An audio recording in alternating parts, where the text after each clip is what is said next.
வணக்கம். 2026 தேர்தலிலே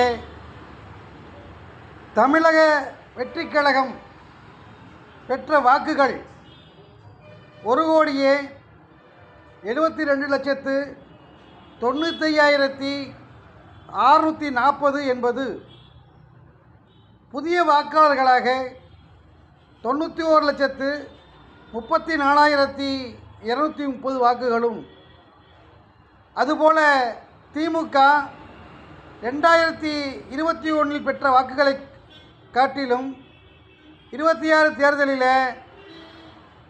51,29,810 வாக்குகளை இழந்திருக்கிறது.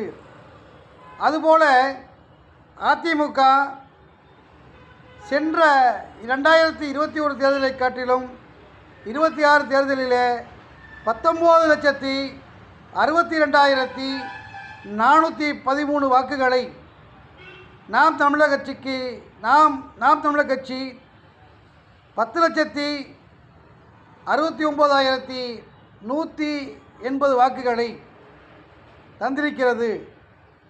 அது தமிழக வெற்றிக் கழகத்திற்கு பெற்ற வாக்குகள் 1,72,95,640 என்பது இந்த அனைத்து கட்சிகளிலும் காட்டிலும் அதிமுக மிக குறைந்த அளவிலேயே 19,62,413 வாக்குகளை கொடுத்திருக்கிறது.